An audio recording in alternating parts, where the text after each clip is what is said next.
Mm. Greetings and blessings to you all.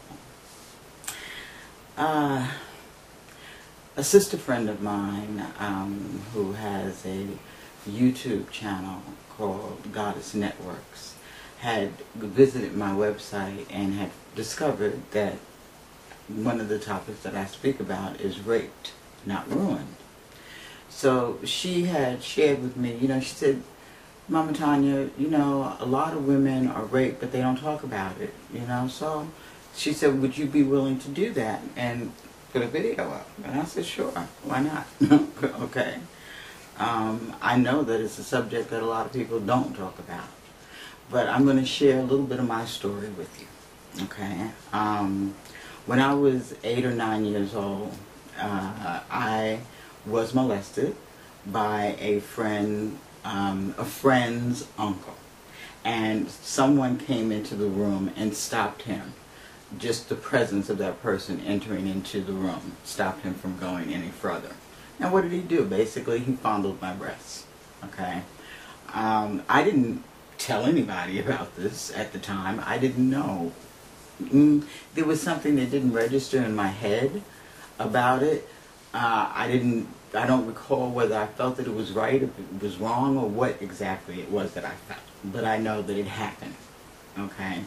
And then when I was 14, and I was a wild child, I ran away from home, okay, and there's so many runaways out there.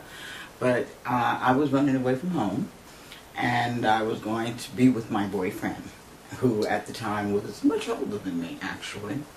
And I remember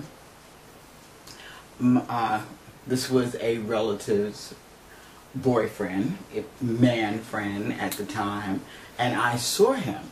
And when I saw him, it was like, okay, I'm where I'm not supposed to be. And he said to me, he said, well, he was where he wasn't supposed to be. So he said, make sure you don't tell anybody. So I said, well, I won't tell anybody if you don't tell anybody.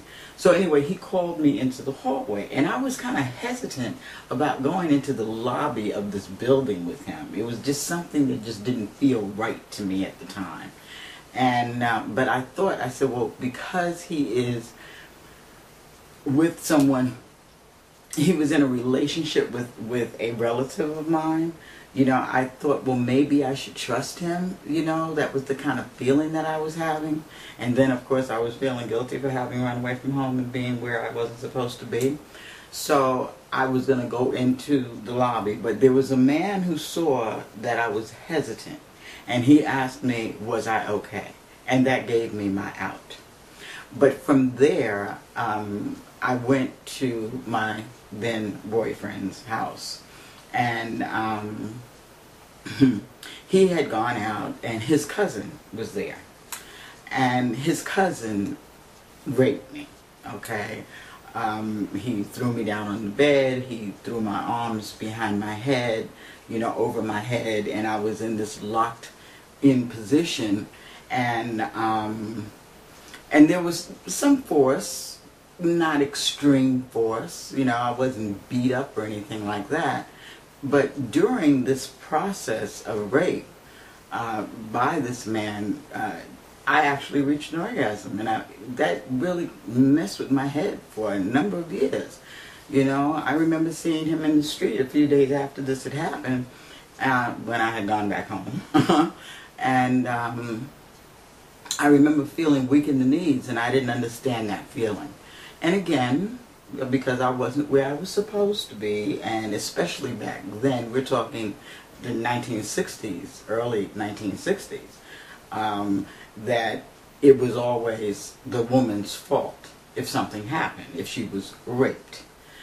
And it could still be somewhat like that today, all right? And in fact, I think it is in many instances. It's always the woman's fault, okay?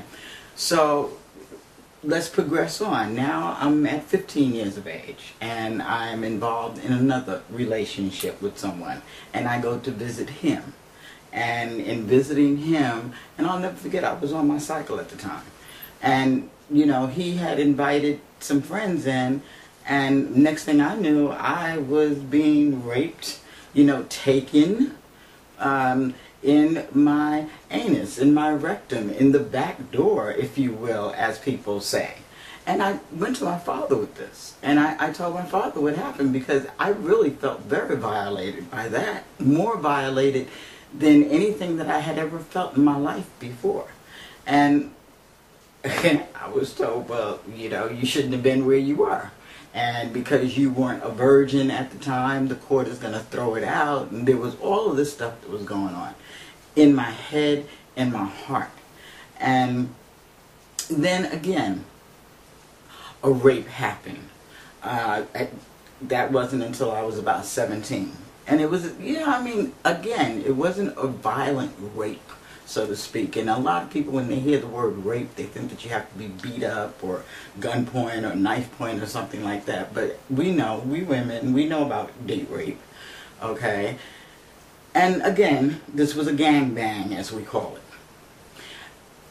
And like I said to myself, I have to work this out. I didn't go to psychologists, I didn't go to doctors, I read books. And later on, I became a student of yoga. And I began to heal myself from the rape, from the energy of rape. But it took me a good 10 years from the point of having understood that I reached an orgasm during a rape, okay, to a whole nother level of existence and understanding. And being comfortable with my body and not using sex as a weapon, okay, later on when I had become, in my late teens. Rape is not a nice thing at all. It is a violation. And whether there's a sacred contract that you make that causes a man to do this to you, or whether it's just he's out of line, or he feels that he needs to conquer you, either way, rape is not a good thing. It is a violation of a woman's body. And I'm talking about women, because they'll rape more than men. Another time, I will share more on rape. Because I heal, I know that you too can heal. I know you can. Give thanks, beloved.